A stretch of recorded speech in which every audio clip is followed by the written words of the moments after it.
this country is at war with Germany. We shall go on to the end.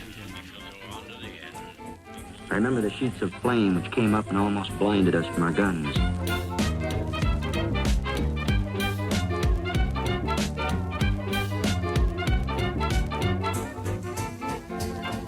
As the Allied forces prepared for the monumental invasion of Normandy, concealing the massive build-up of troops in Britain from the Germans became increasingly challenging.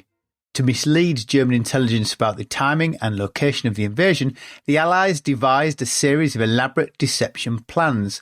The most audacious of these schemes aimed to convince the Germans that the Normandy landings were merely a diversion. This ruse featured a fictitious army led by General Patton, complete with hundreds of realistic dummy landing craft, tanks and aircraft.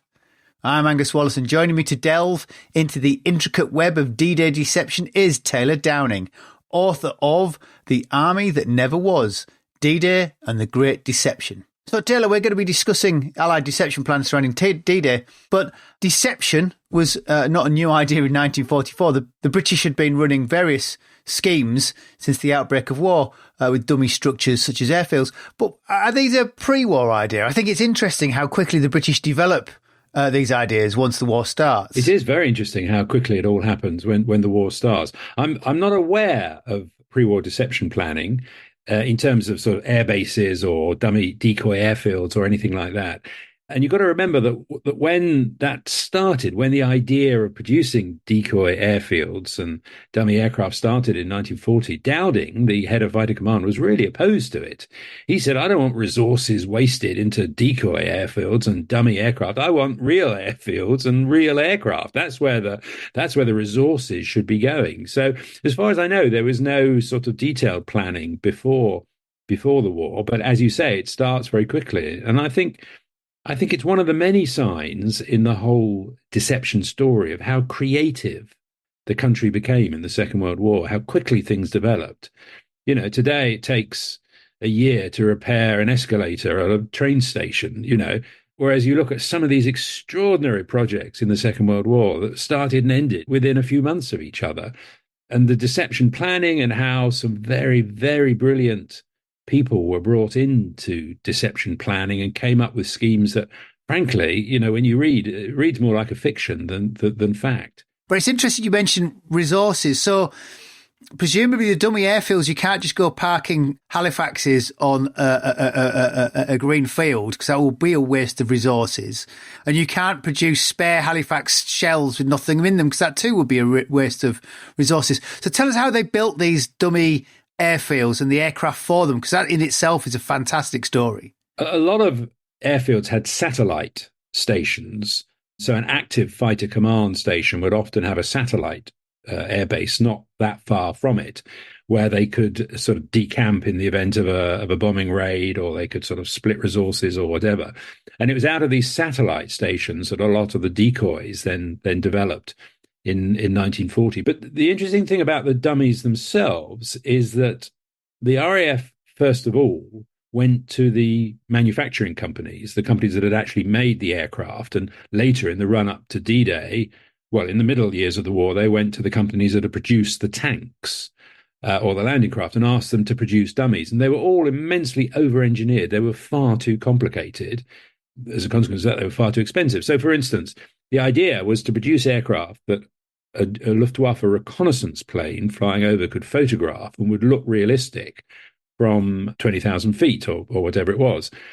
But the people who produced the first ones spent a great deal of time producing replica wheels underneath. A complete waste of time. You're not going to see them. They might as well be standing on a crate of milk churns or something.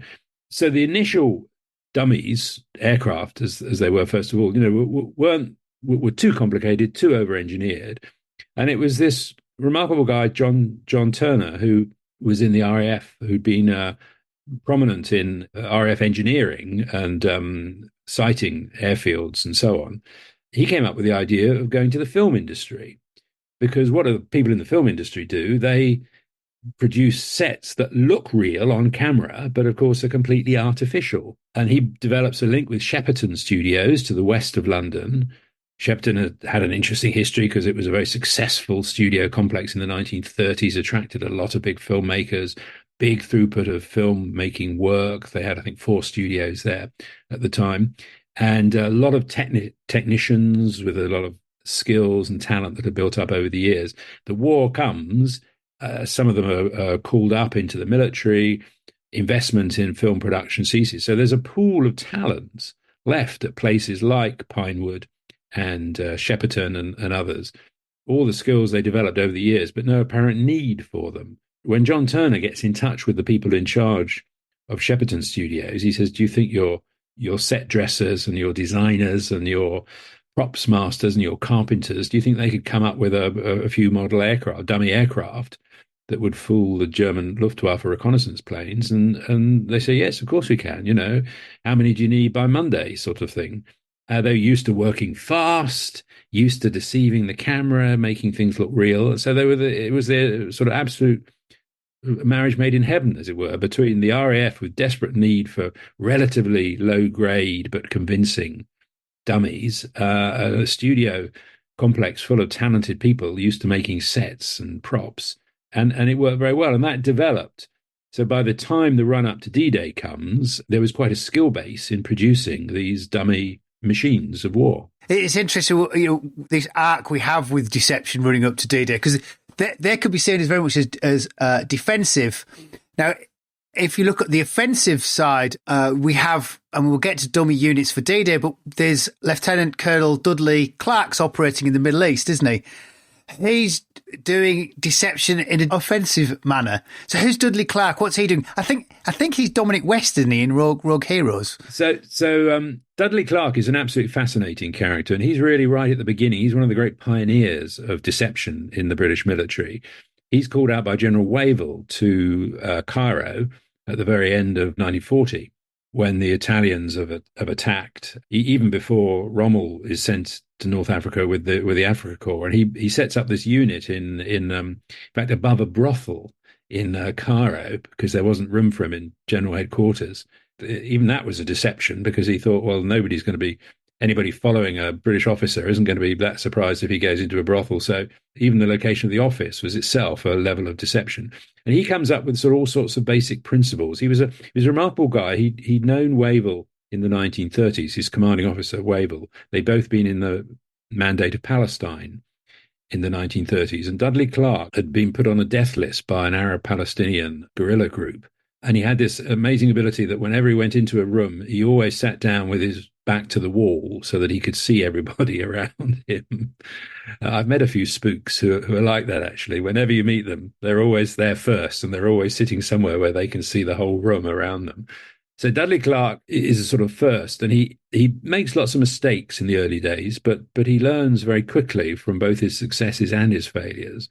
And he comes up with almost a sort of set of principles, one of which is that the whole purpose of deception is not to make the enemy think something, but to make them do something.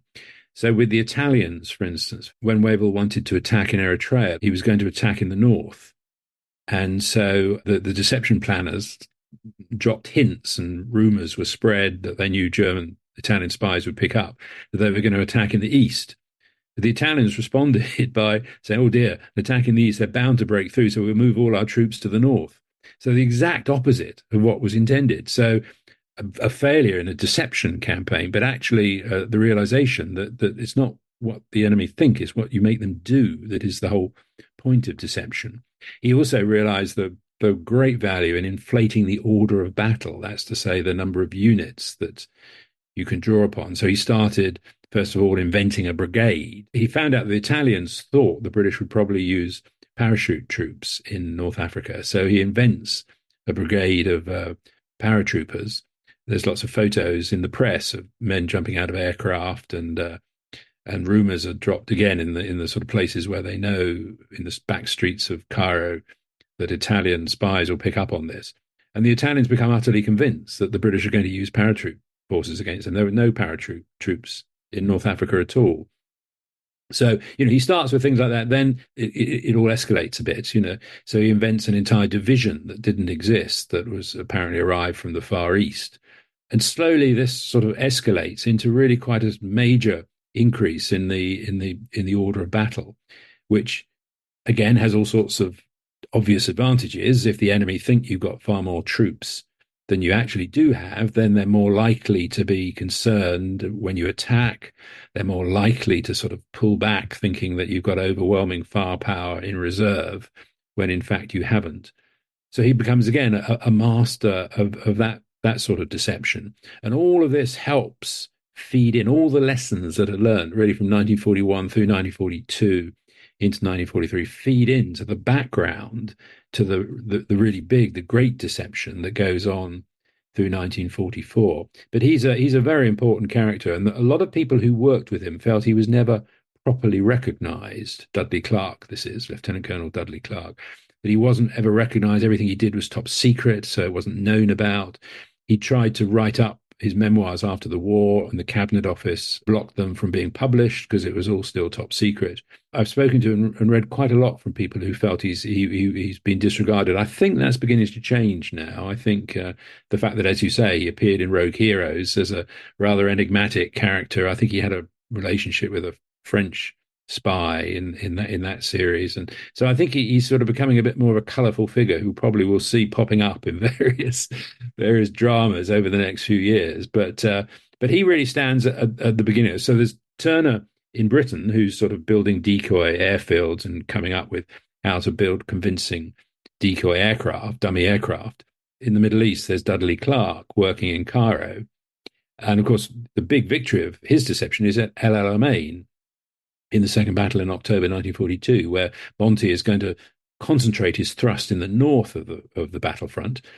And so Dudley Clark invents a whole armoured unit in the south by putting sort of canopies over trucks that look again from above to be tanks, by driving tanks around. So there's lots and lots of tank marks in the sand, by building a dummy pipeline out of disused oil cans that looks as though it's supplying a sort of fuel depot. The Germans initially are convinced that the main attack is going to come in the south, not in the north. You know, by the end of 1942, he's learned a lot. He's really helping. Montgomery is absolutely convinced, General Montgomery, the commander of the Eighth Army, absolutely convinced that deception is a very important tool in the arsenal that's going to bring victory. And back in London, there's the Future Operational Planning Section for the Joint Planning Staff, which is replaced by Joint Security Control, and that's doing deception as well in London. And they do. Tell me what's their operations. They do mincemeat, don't they? One of them. They're big mouthful names. Yes. There's various committees. I mean, the two principal units working in London, and again, the two that will become dominant in the build-up to D-Day, is the 20 Committee, and that's expressed by Roman numerals, which of course 20 is XX. So that was known as the Double Cross Committee, and that provided information to MI5 as to what they could feed and how they should instruct the double agents who MI5 had turned in the early part of the war. Remember, up until about 1940, the Germans had very, very poor intelligence about what was going on in Britain, and they weren't really that bothered.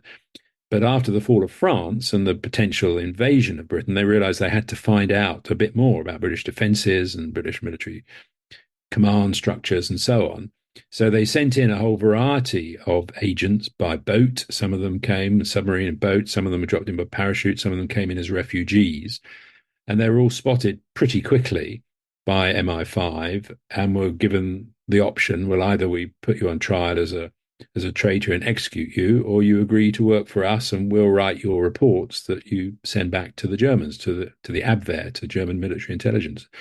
And a few of the hardliners, took the tough decision, but most of them decided to go along with what seemed a reasonable offer from these awfully nice men in MI5 and played along. So the Double Cross Committee sort of decided what they should be revealing. But then there was another committee. The Double Cross Committee was chaired by a guy called John Masterman. He had been a historian at Oxford, Christ Church, Oxford, before the war. And there was another committee called the London Controlling Section, which, again, the title was an attempt at deception that, who that's so anonymous. Who would think the London Controlling section has got anything to do with sort of top secret deception work.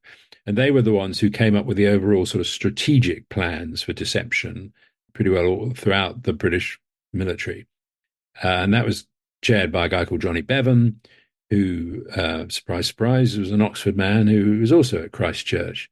It's extraordinary. I write in the book about how remarkable it is. So many of the people who operate in deception actually not only all came through Oxford, but actually all came through the same college, Christ Church in Oxford. But I think the answer is that in those days, when you had to recruit people fairly quickly, either the old school tie or the college gown was a sort of sign that they were reliable. He was a good chap sort of thing. I knew him at Oxford, or I knew his father, or whatever it was. And so when you need to expand a unit of top secret intelligence workers quite quickly, you tend to go back to sources that you think are reliable. Of course, sometimes that doesn't work. In the case of somebody like Kim Philby, who was in MI6 in quite a senior position, we know that he was busy spying for the Soviets and passing on information to the Soviets. But in the main, anyway, a lot of these people actually come from conventional backgrounds. Several of them were historians, many were at Oxford.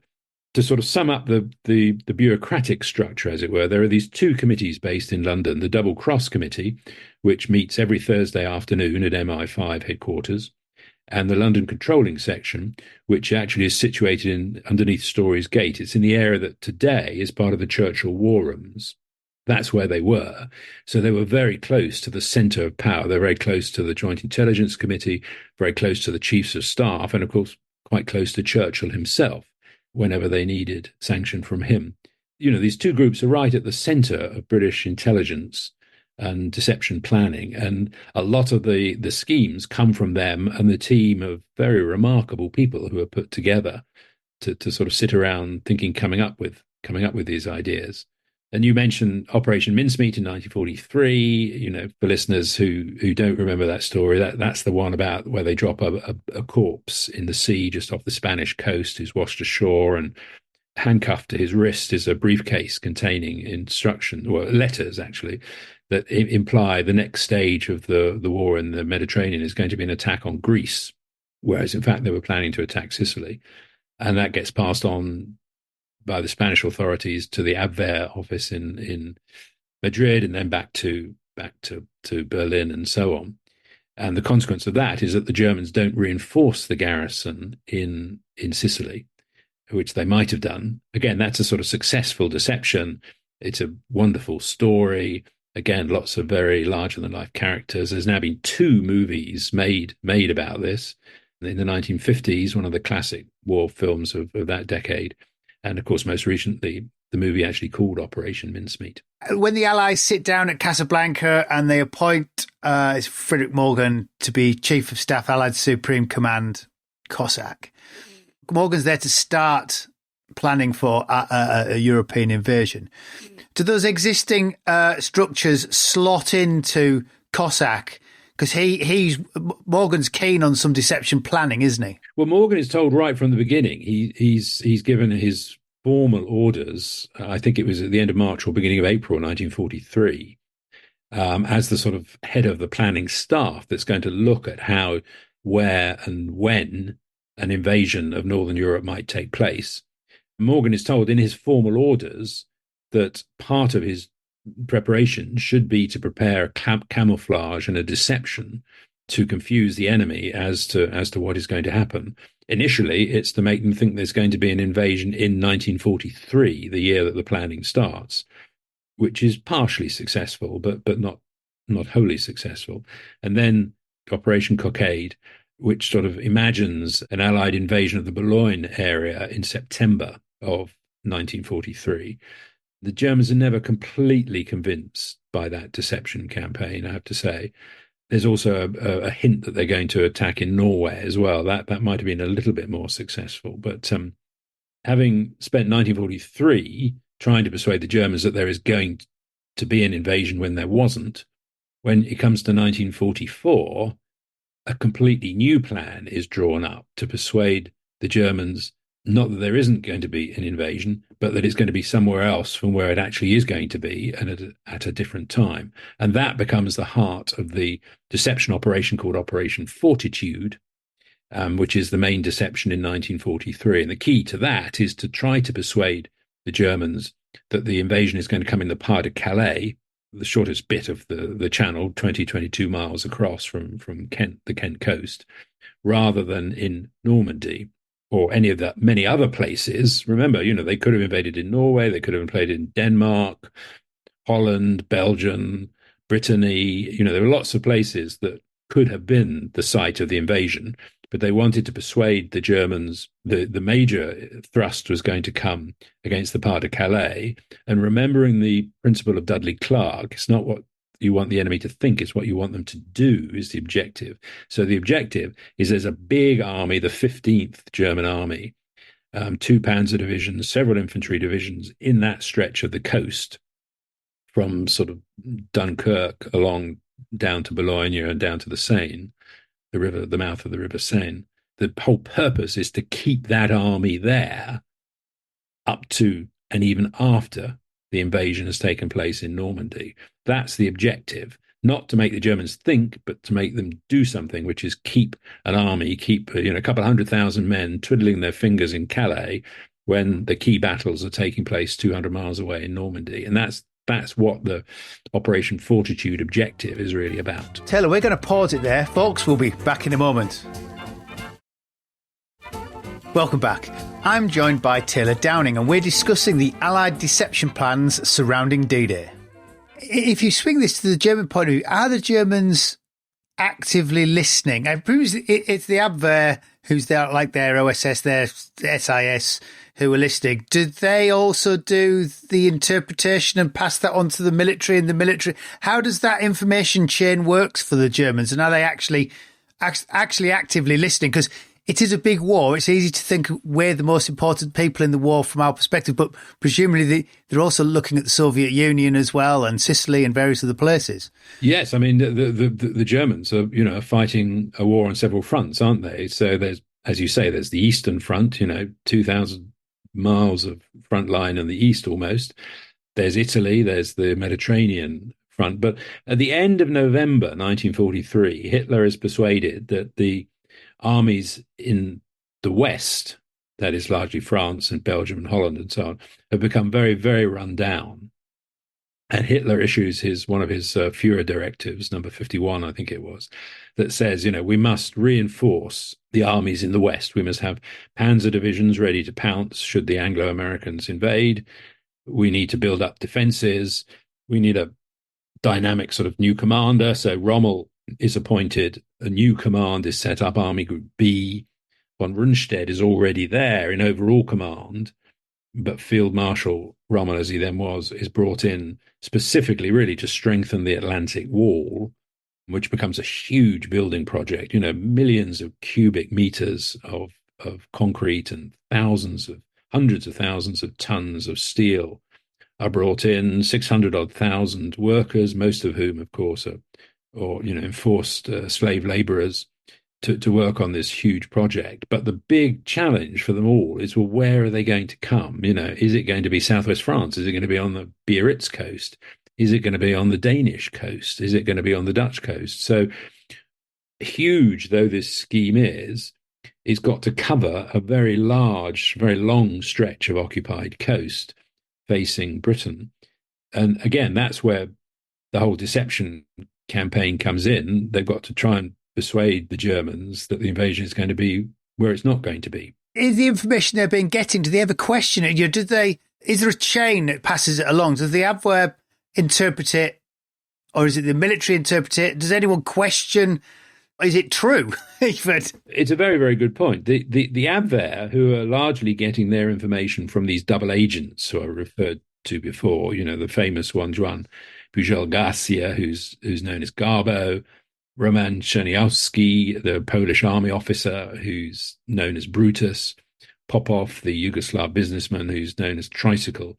These double agents are sort of feeding the Abwehr information, and overall they're very uncritical. They're a bit delighted with the volume of information they're getting. They're not critical of it at all. For them, quantity is rather more important than quality. And they pass it all on to this group, the FHW, who are the They're a sort of subsection, as it were, the intelligence branch in the OKW, the German Supreme Command headquarters. And they're the ones who tend to sift this. They're actually a bit more critical of the information. They're a bit sneery about the idea of these sort of amateur spies. They don't know they're double agents. They don't know they're being fed misinformation. They don't know that. They're just a bit critical. Can we believe all this? Their in trays are constantly piling high with sort of documents that they've got from the Abwehr, and they're fairly critical of this. And there's one guy von Roon right at the centre of that who people now think was an anti-Nazi and was accepting information that he didn't really believe to be true in order to undermine the German war effort. I'm personally a bit critical of that. I don't really think, even though he wasn't a supporter particularly of the Nazi regime, he was certainly a patriot. And he was also in charge of intelligence in the West. So I think he was very concerned that the Germans were too obsessed with the Eastern Front. Well, certainly the High Command, and Hitler particularly was too concerned with the Eastern Front, and wanted to show that there was a serious threat coming in the West. And that feeds into the thinking behind Führer Directive number 51 and the sort of assignment of new resources to the West. So, in a sense, to answer your question, the Abwehr are those who are out there collecting the information. A lot of it is what we would call today human intelligence, because it's coming from agents.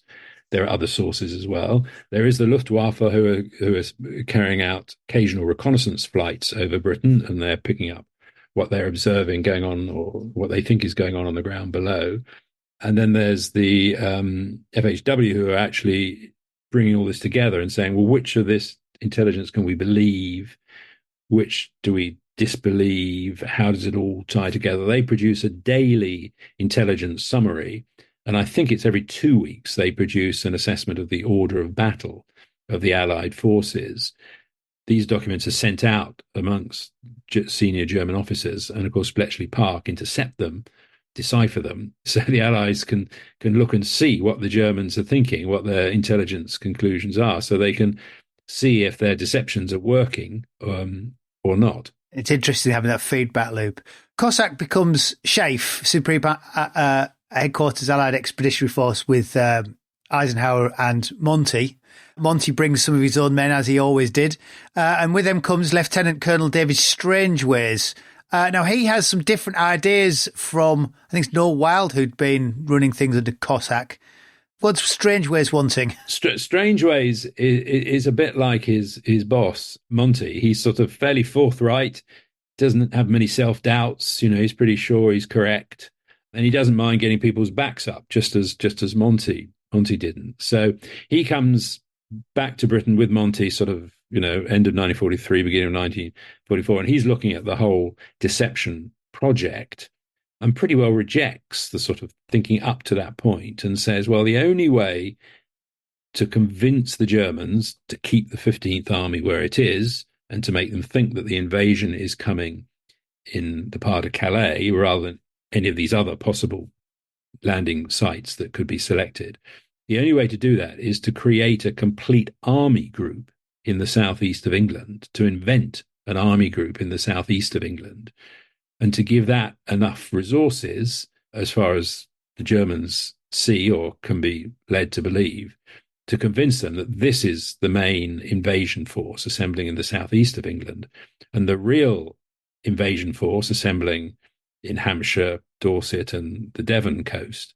in the southwest of England that we know is heading for Normandy, that's a sort of minor force by comparison.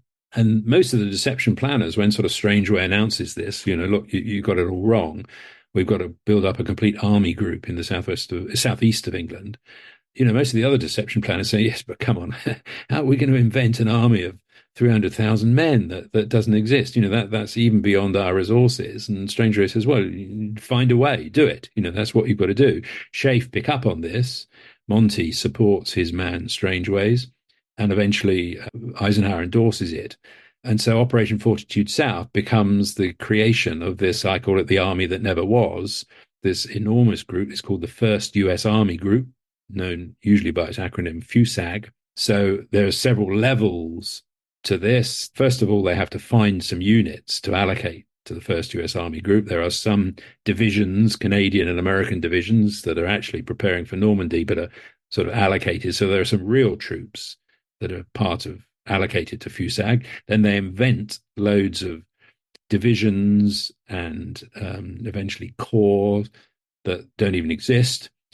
To give them credibility, they bring in groups of signalers who start sending signals that, had such units existed, they would have created. So loads of instructions about, pretend exercises or, phony assaults on beaches.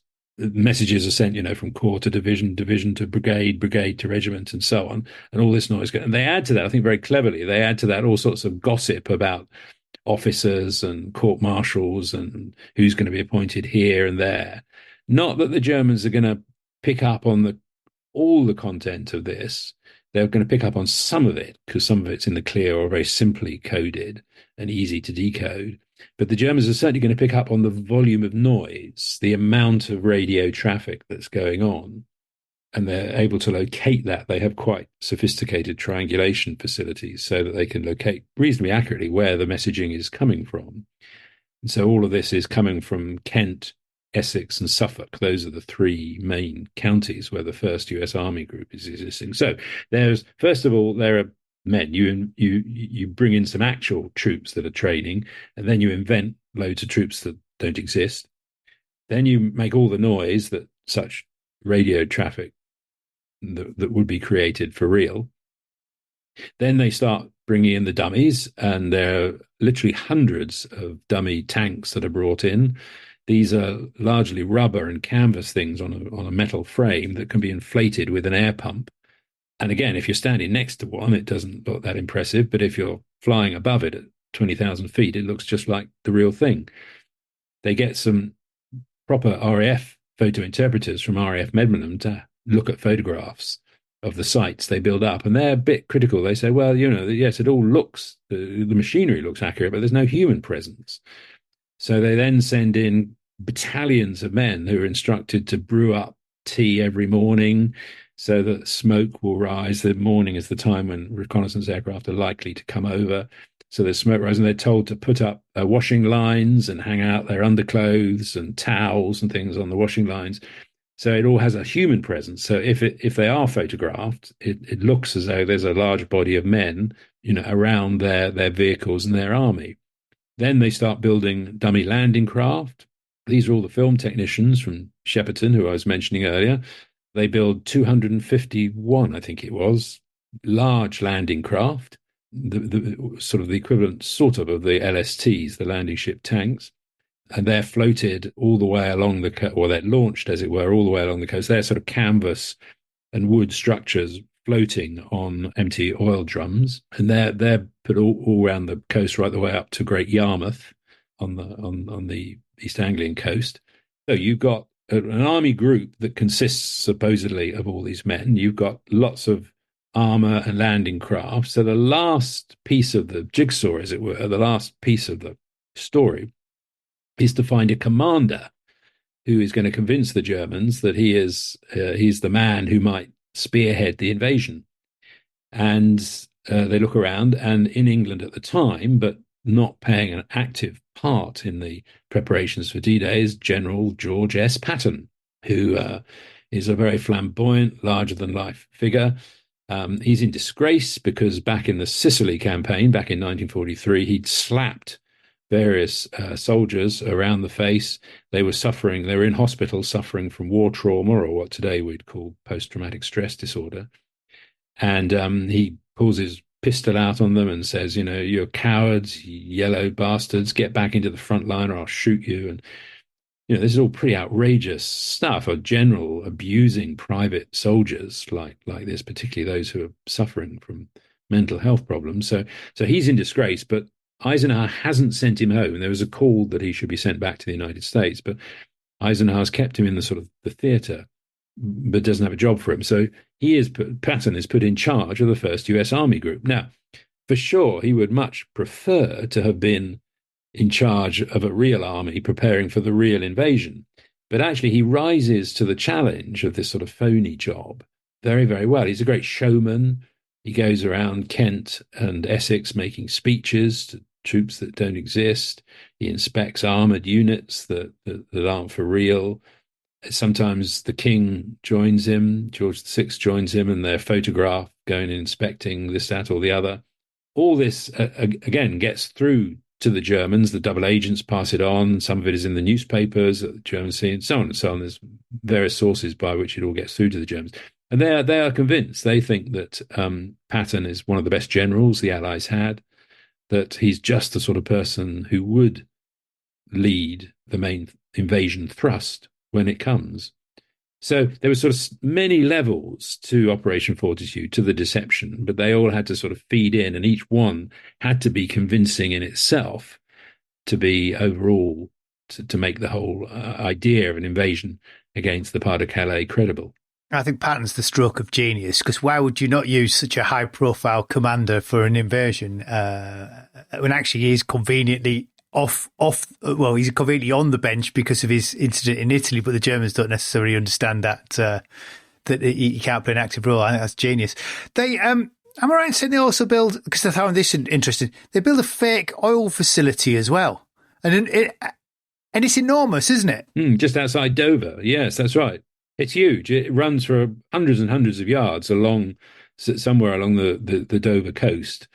It's a model of what they're building in the southwest, of course, in great secrecy. What will become Pluto, the oil pipe along the bottom of the ocean. So they do a mock-up of this, which all the accounts say from the ground look pretty pathetic, but it's just plasterboard and a bit of scaffolding and old sewer pipes from bombed out buildings. Again, the point is, and the studio technicians who construct all this understand this, it's not to impress somebody who's on the ground, it's to impress an aircraft flying overhead. And it looked quite convincing there. And I should say that Britain controlled its airspace at this point of time. The RAF controlled the airspace over Britain, but they adopted a policy which has a rather, I think, a rather nice title. It was called discreet display, which was that every now and again a reconnaissance aircraft was to be allowed to get through and take a series of photographs over the Kent coast or the inland Kent or the Essex coast or whatever, and then get back with its photographs. In the southwest, where the real army was assembling for the real invasion, there was absolutely none of that. Everything was totally under camouflage, and as far as they could, no reconnaissance aircraft were allowed to penetrate. But in the southeast, there was this rather neatly defined policy of discreet display, and aircraft were allowed occasionally to overfly so they could report back on this sort of gathering army that appeared, what appeared to be a gathering army on the ground. So yes, the fuel depot was all part of it as well. Yes, it's interesting when they go to the level of thinking out the logistics for it. Now, you mentioned discreet display. That would get us possibly quite nicely to Hans Kramer, prisoner of war, wasn't it? And this is quite remarkable as well on the topic of discreet display. Tell me about Hans Kramer. Yeah, so he's a German, a Prussian general who surrenders in Tunisia in May 1943. He's brought to Britain along with other, I think, 9 generals surrendered at the collapse of the North African campaign in May 1943. It was actually a bigger surrender than at Stalingrad. So these generals are brought, including Kramer, are brought to Britain, and they're put up in this Trent Park, this rather luxurious country house just to the north of London. They're allowed whiskies in the evening. They're allowed to wander the grounds. They all have batman, nice rooms. What they don't know is that MI5 have the whole place bugged. It's like a studio set, or it's like one of those sort of TV dramas where all the rooms have got microphones and cameras in them. They didn't have cameras, but they had microphones in them, so they were listening into what they were saying. Eventually, they decide to release Kramer. He's his heart problem, so they negotiate with the Swedish Red Cross that he'd be released to Stockholm.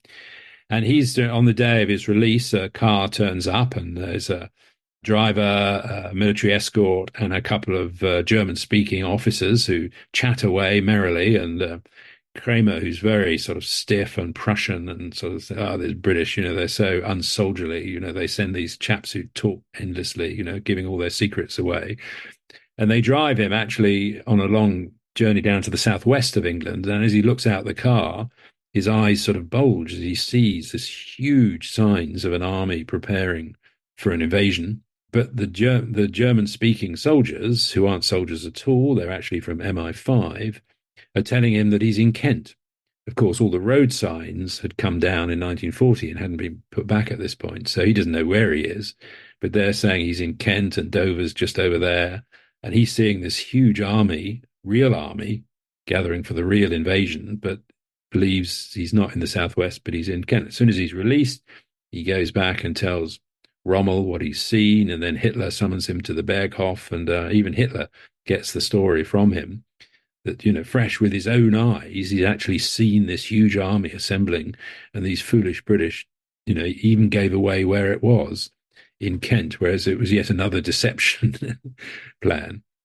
So as I said earlier, a lot of this reads more like a fiction than fact. Well, all these are little breadcrumbs. And what I hadn't realised until I'd gone through the book was that Monty's double, I thought the film's I Was Monty's Double, the 1958 film with John Mills. I hadn't realised it was based on a true story. And I also hadn't realised that the guy who plays Monty's double was Monty's double during the Second World War. There's a fake Monty's used. Is that what is one of Dudley Clark's schemes? Dudley Clark was a great cinema goer, and he goes and sees a movie. It was called Five Crosses to Cairo, I think it was called. In the film, he sees an actor who looks like Montgomery. And that film is partly about disguise and confusion through disguise. So it sets Dudley Clark thinking about maybe we could find somebody who looks like Monty and put him in somewhere completely different and fool the Germans as to where Monty is and what he's doing. And then it's other people who pick up on that. So the spark of the idea comes from Dudley Clark, but then it's really Dennis Wheatley, the novelist, who is another person on the deception team with the fertile mind of a thriller writer, who comes up. They find this man, Clifton James, who's actually in the Pay Corps. He's a lieutenant in the Pay Corps, but he had been an actor before the war, and they put to him the proposition that he should be like Monty. He should pretend to be Monty. And he actually, desperate to get out from the boring work of the Army Pay Corps, is delighted to become the great general for a short while. He observes close up Montgomery to sort of see about his mannerisms and how he walks and talks and addresses people. And then initially they fly to Gibraltar, where they know the Germans have an observation spot from Spanish territory with a long lens, sort of watching who's coming and going into Gibraltar. Apparently it's Monty, but it's actually the lieutenant from the Pay Corps. Gets out the aircraft and meets the governor, who was in reality an old friend of Montgomery, and they exchange pleasantries and so on. And then they fly on to Algiers, and very publicly he's sort of driven around Algiers, and rumours start spreading that he's there to form a new army group to attack in the south of France rather than in the north of France. And again, that becomes a very elaborate deception. I don't think it was ever totally successful. I don't think it ever convinced the Germans that the invasion was not going to be in northern France, but in southern France. But it gets them confused, and well, clearly a lot of people have a lot of fun in the coast to do. As a final footnote to that story, what I like is that Monty was very flattered by the whole idea that there should be a lookalike, and that the Allies think they could deceive the Germans by, it flatters his ego to think that, they can only have an invasion when Monty's there, sort of thing. So Monty goes along with it. And at the end, this lieutenant, who's been playing sort of major general for the last couple of weeks, Monty actually insists that he gets a pay rise for the period that he was acting major general. He's actually paid as a major general. And Clifton James is absolutely delighted to, get his money for the few weeks he was a general. He got to really quite like it. He much enjoyed being given the respect by everybody that a senior general in the army got, and he found going back to being a lieutenant in the Pay Corps quite a disappointment after his thrilling few days as Monty. Quite a come down. Well, yeah, then again, I guess that's he writes his book, and then he gets his second pop at the limelight when he gets in the film with John Mills. Gets to be in the film, yeah. So How long do the Allies keep the deception plans running? Is there any mileage in keeping them running after June 6th? Very definitely, yes. Let me just go back one stage, just before the invasion itself, because there's one of the questions is how successful is all this deception? And there's a big debate amongst the German high command as to where the invasion is going to come, and at different times, they all have different views. Hitler says at one point it's going to be in Brittany, and then he says, oh, it's going to be in the part of Calais. Then he says it's going to be in Normandy. What does Rommel think of it all? Indeed, Rommel has his own views. I think Hitler's saying it's going to be here, it's going to be there, it's going to be sort of everywhere, is basically laying down the fact that wherever the invasion does come, he can turn around and say, there, I told you so, it's going to be there. So Hitler's sort of covering all the bases. Von Rundstedt becomes convinced that it's going to be in the part of Calais. Rommel is still more critical. He's less easy to deceive, and he's betting on the fact that it is going to come in Normandy. But on the 27th of May, so we're talking sort of 10 days before D-Day, Hitler meets with the Japanese ambassador, Baron Hiroshi Oshima. They have a heart-to-heart. Japan, of course, is Germany's closest ally at that point. He knows the ambassador well. He had been a military man, a military attaché in Berlin before the war, and so on. So they discuss the military situation, and Hitler explains that they know an invasion is coming. But Hitler actually says to him, wherever the invasion comes, we know that the real invasion is going to come later in the part of Calais. Oshima, the Japanese ambassador, sends a detailed note of this conversation by radio from Berlin to Tokyo. It's intercepted by the Americans, who decipher it.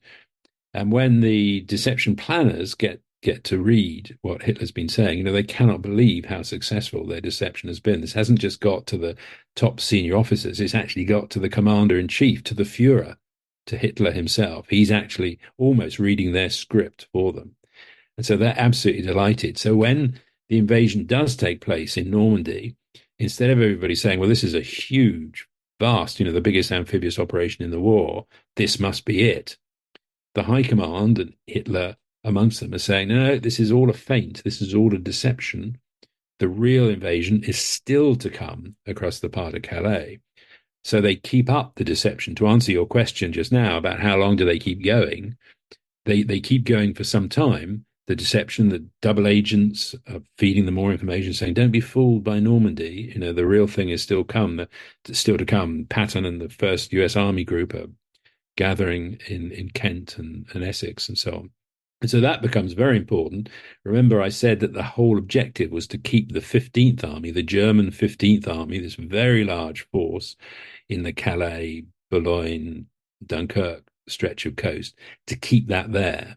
And that's what happens. The Germans will not move that large unit to reinforce troops in Normandy. And that carries on right the way through to sort of mid-July. 5 or 6 weeks after the invasion, they're still playing the game, and the 15th Army stays where it is. Now, we know that the battle for Normandy, the battle to break out from Normandy, was a very, very tough, very bloody battle. It takes about 2 months.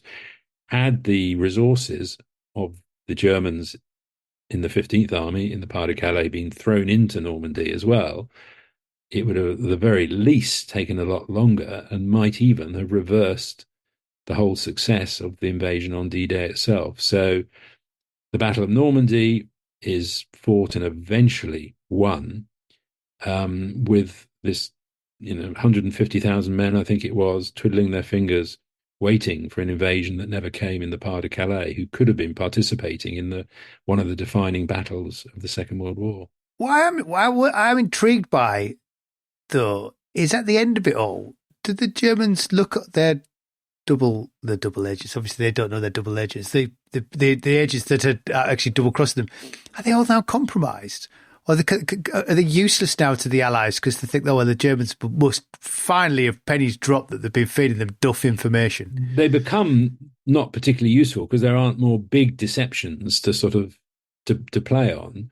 But no, the Germans are still committed. They're very cleverly managed. So Garbo, for instance, gets out of it by sort of feeding information through June and July. I'm not sure this is right, and one of my sub-agents has reported that Patton's about to invade, and, I'm not absolutely sure I believe in this. And so he maintains his credibility. It's incredibly clever game playing by MI5. Thomas Harris was his particular, the minder of Garbo, who's a very, very brilliant guy in himself, sadly died a few years after the war and didn't ever properly write up his story.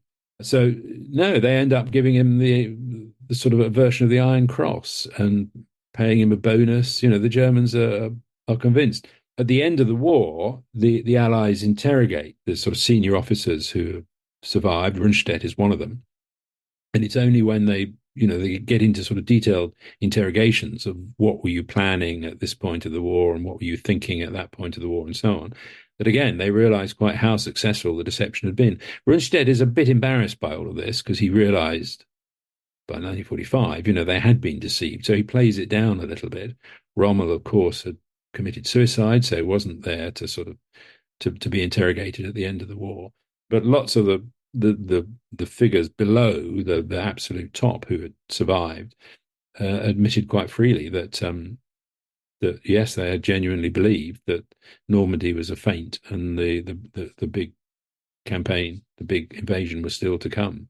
So I think we have to conclude in the end, there's some debate about it. Some historians say it wasn't as effective as others like me claim it was, but I believe it certainly was very effective, and it helped to bring the victory on D-Day and in the Battle of Normandy. Well, indeed, I think every little bit helped to make those invasion plans a success. Thank you, Taylor.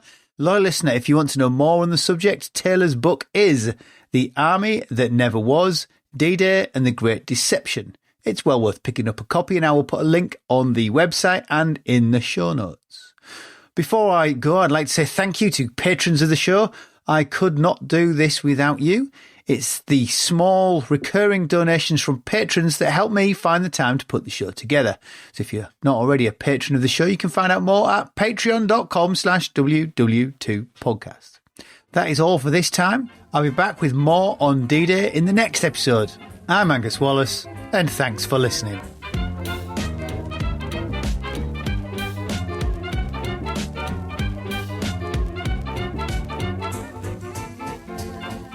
Jerry 88mm gun hit our tank, blew us the hell out of it.